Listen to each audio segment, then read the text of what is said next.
Hello, and welcome to day 8 of STAAR review. Today we're talking about translations, reflections, and rotations. This is the second part of our transformation section for our STAAR review. So, remember, a transformation changes the position, size, or shape of a figure.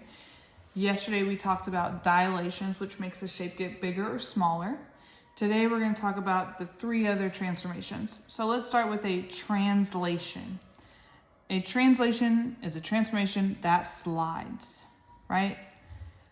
It takes each point from the shape and it's going to slide it the same way for all points. So, before we get into some examples, here's how they tell you how values are changing. I am a visual person, so I'm going to show you what I use to help explain it. So let's say this is my coordinate plane. Right? I have my x-axis and my y-axis. So if we're talking about our x-axis, if I move to the left on my x-axis, it is taking away or subtracting from my x values. If I move to the right, I am adding to those x values. Now, talking about my y-axis, if I move up and down, it affects my y value. So moving up, I would be adding, and moving down, I would be subtracting. So whenever you're talking about translations, almost every single STAAR problem I've looked at in the past, they tell you what directions the shapes are moving. So if we can use this to determine if I'm adding or subtracting to my x or my y value, this will help you with translations. So for example, they have this rectangle right here, DOGS, rectangle dogs. Okay, it was translated 8 units to the left. So if I'm going to the left, I am subtracting from my x value. So that's what they did here. I went to the left, so it's subtracting from my x. So that's why they have x minus 8. Then it went 4 units up. Since I went up, it's adding to my y.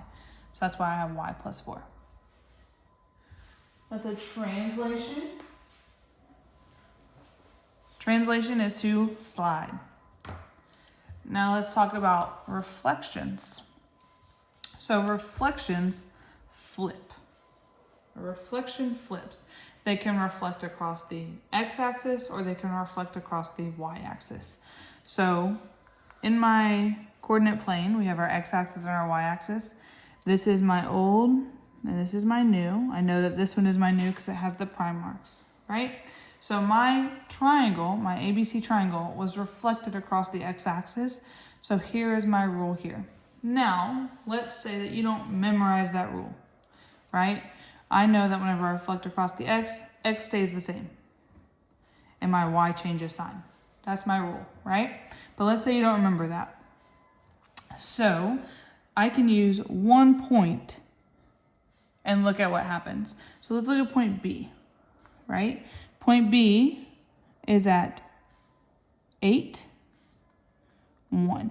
That's the ordered pair. Now my new B prime, is at 8, negative 1. So what happened? Did my x value stay the same? Yes. Did my y value stay the same? No. So even if you don't have this rule memorized, you can look at the ordered pair to see what happened. Look for the patterns.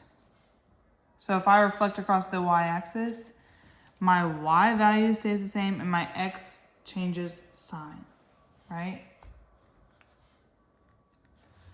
Again, we could pick a specific point, pair of corresponding points, and find the pattern. What stayed the same?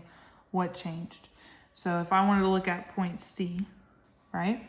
Point C is at 2, 1. C prime, my new C, is at negative 2, 1. So if I look here, my x values changed sign, and my y value stayed the same. So even if you don't have those rules memorized, you can look at specific points and see what changes and what stays the same.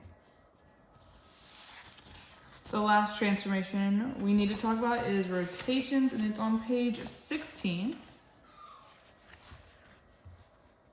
Page 16, we're talking about transformations. So we're talking about rotations in this page. And a rotation is whenever they turn. Whenever they turn. So we have a 90 degrees clockwise rotation, 180 degrees clockwise rotation, 270. And here are the rules. These are just some of the things that you should just memorize. So you can look at this table right here, and there's some examples about what those rotations look like. Remember, every time you rotate a quadrant, that's 90 degrees. So in this example right here, 90 degrees rotation, one quadrant.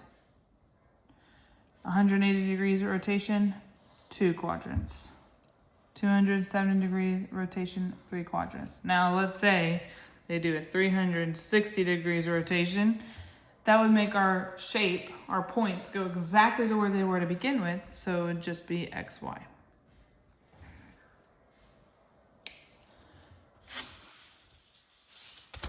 You will complete your Google form over translations, reflections, and rotations today.